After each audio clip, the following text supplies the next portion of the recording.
welcome back to my channel, and if you are new, welcome. My name is Meg, and today we are doing a first impression and review of the new Huda Beauty foundation.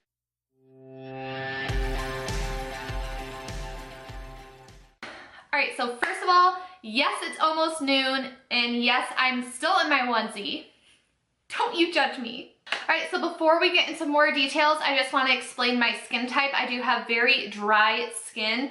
As you guys can see, I have a lot of redness in my face, so a lot to cover up and try to neutralize. And I also have sensitive skin, so if you fall under any of those categories, hopefully this review will be helpful for you today, especially.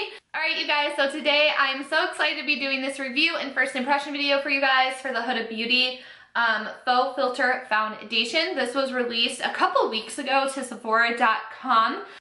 I'm so excited to try this out because just like the Fenty line, there is a wide range of color selection. They have 30 different shades, and there were quite a few pale shades to choose from, which really made me excited. But the downside is that I did have to order online, so unfortunately I have no idea if I got the correct color. So fingers crossed I did a good enough job trying to match myself online and it's not too pale. By the way, can I just say that I absolutely love the fact that I have to sit here and say I hope it's not too pale, because most of the time with foundations I'm like, I hope it's not too dark. I think that is absolutely amazing that brands are expanding their shade ranges, and that if you are super pale, there are more options out there for us. So the foundation shade that I got is Panna Cotta. It's 130G. Online it's described as fair skin tones with golden undertones, and it does retail for $40, which is a standard price. I would say for the higher end foundations, it's not super expensive, and you do get 1.18 ounces in here, so a little bit more than the standard amount. So back to the foundation, it does say that it is supposed to provide a full, and you can also achieve a medium coverage with this, and it's supposed to work for all skin types just like Fenty claimed, but we all know that did not exactly work out in the best way for me. But anyways, this is supposed to work on normal, dry, combination, and oily skin, and it is supposed to be a satin matte radiant finish. So I do love that the foundation does come with a sample of their primer, because a lot of people, I feel like for me at least, I'm not drawn to buy a primer to go just with a certain foundation. So I think that it's really smart that they put this into their boxes to see if people would actually want to buy the primer. I think that that's a good way to try to get sales on the primer. And it is a pump foundation. I love pump foundation, so this, I'm already happy. All I have on my face right now is a moisturizer, so let's go ahead and get started with the primer. A decent amount, and it does feel like my face is rather tacky. So I do feel like we're ready to go ahead and get into the foundation. And I would say that there's enough primer in here for probably like 4 uses, if not more. I tend to use a lot of primer. Of truth here to see if I did a good job of color matching. Oof. That's a lot. I feel like I'm slowly like just putting a blanket of color onto my face. It's kind of crazy. Alright, so this is half of my face done. It is a little bit on the lighter side, I think, but I mean in this lighting it looks like it does kind of blend into my neck, but on camera it still kind of looks like there's a difference. We'll see if this dries down darker. I will say that you really want to make sure that you work this into your skin, because if you just kind of like lightly fluff it on, it's not going to necessarily settle into your pores. So you definitely want to make sure that you're pressing the product into your skin, and then I can see the pores, you know, actually being covered and not noticeable. I also feel like I don't really need concealer with this foundation. A little bit goes a long way. I feel like what I put on my face, like on this side, could have covered my entire face easily. Alright you guys, so I am back. I do have the full face on. I just threw some brows on so I wouldn't look as weird. And I also wanted to give the foundation some time to like dry down and see if it would set.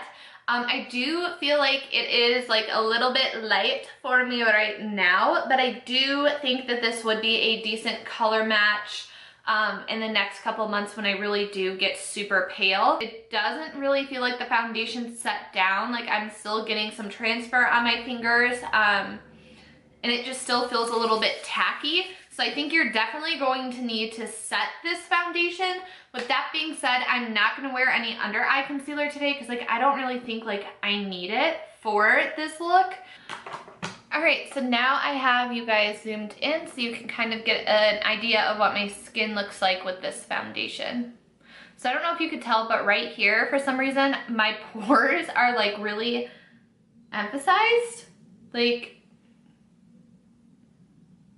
I don't know, but this foundation is making them super noticeable. Like I feel like I needed to go over a little bit heavier with like a pore feeler right there, but again, around my nose, I feel like it might start to look a little gnarly as the day goes on. I can see it kind of gooping up around there. And then my nose actually looks decent. Normally my nose is kind of like a tell-all if the foundation is going to work for me. It didn't break up whatsoever around my nose, and that's normally the issue that I have. And then again on my forehead, kind of right around my brows, my pores are a little bit more noticeable. Like I feel like the foundation didn't necessarily sink into them as well as I would have liked them to. I can see it kind of settling into the fine lines on my forehead. So I'm just gonna go ahead and throw on the rest of my makeup. All right, you guys, so I have a lot of thoughts. So like I said, I set this side with a powder, this side I didn't set, and holy moly is there a difference. I set this side with the powder and everything just glided on so smoothly like a dream.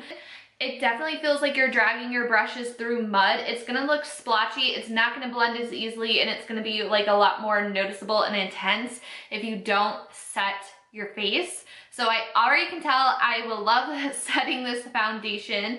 And then of course I am gonna use a setting spray because I do that with all my foundations anyways, and I wanna give this a fair shot. Other thing I just want to talk about quickly is the scent, because that is something everyone has been talking about. There is a strong scent. A lot of people call it like an old lady scent, but it's definitely more of like a floral rose type of scent to the foundation. And I will say, even though this has probably been on my face for about 15 minutes now and I have everything set into place, I can still smell the foundation, which is pretty powerful because even with this Butter Bronzer by Physician Formula, this smells like coconuts, but as soon as you blend it onto your face, the smell goes away. But with the foundation, I can still smell it. Again, that worries me as a consumer. I don't want breakouts from this foundation. I really want to like it. And then also if you're sensitive to smells, I feel like it's not really catering to everyone in that sense. All right, enough rambling. It is 12:09 p.m. So I will be back in a couple of hours to see how this wears. I don't have anything on my eyes because I'm reviewing the Desert Dusk palette.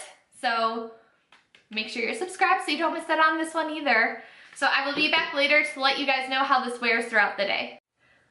Alrighty, so it is 5:37 p.m. So I've had this foundation on for almost 6 hours and I do have some thoughts. Setting has definitely made the biggest difference. This side has like that heavier, like more like goopy feeling on the whole right side of my face. And the left side still feels like it's lasting pretty long. I did notice that things are settling more into lines on the side that I didn't set.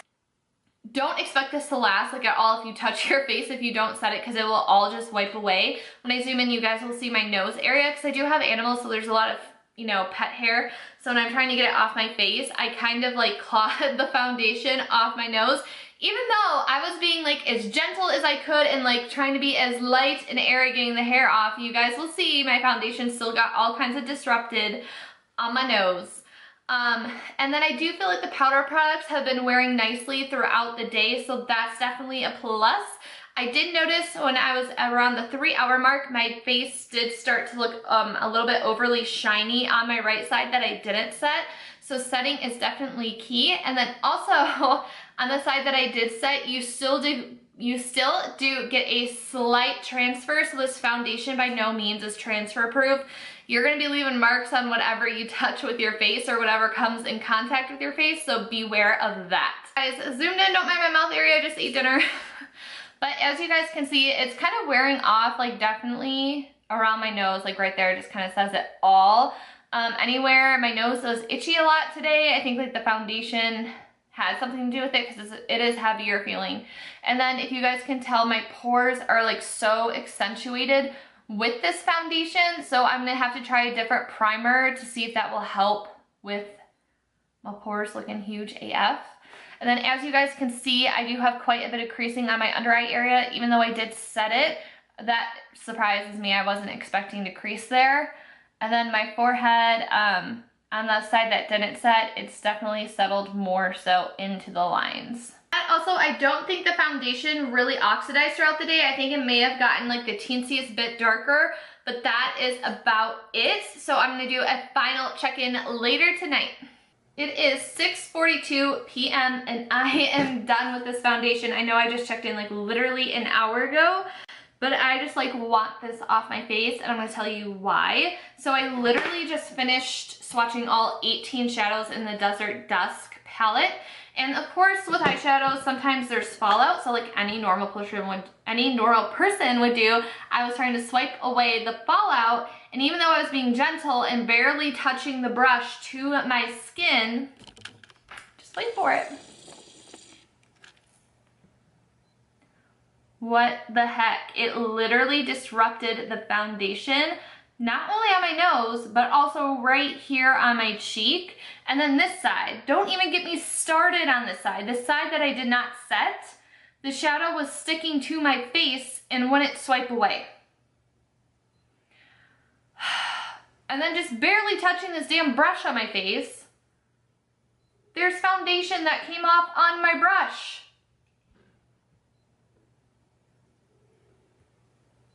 I'm done.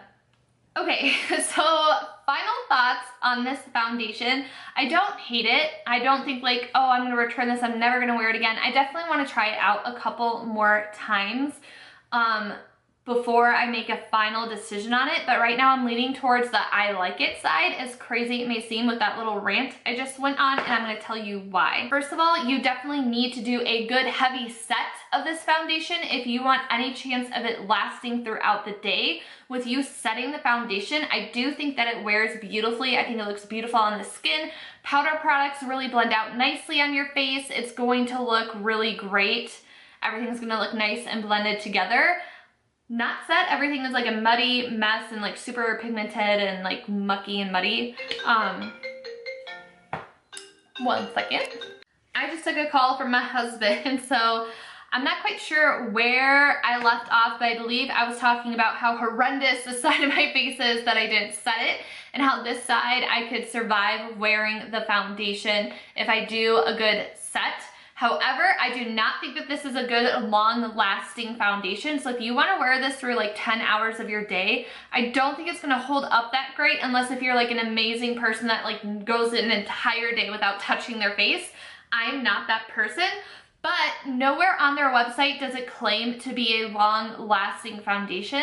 This is a super full coverage cakey foundation. I think that it's going to look absolutely stunning in photos, like for photo shoots or for any special occasions that's not going to last longer than like 6 hours. I think that this would be great for that. I think if you're someone that's not used to full coverage foundation or like really heavy cakey foundation, you're not going to like this. And I will say, out of all the foundations I've ever tried, like in my life, this is the most full coverage foundation I've ever tried or owned.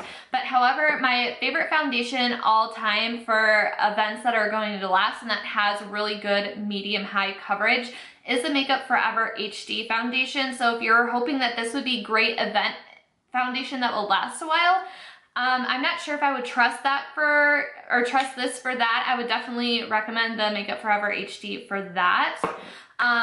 But yeah, I would love to hear from you guys. Have any of you tried this foundation? Like, what's been your experience with it, with your skin type? I would love to hear from you guys. I think it's just fascinating how there's a product that's marketed for everyone, yet we all have different experiences with it. So I would love to hear from you, or if you guys are interested in trying it, let me know what your thoughts are. And then also don't forget, I am going to be posting a review/tutorial using this palette Be sure to subscribe so you don't miss out. Shameless plug, I know. All my other social medias are listed down below. Thank you guys so much for watching this video. I hope you guys found it helpful, and I will see you next time. Bye guys.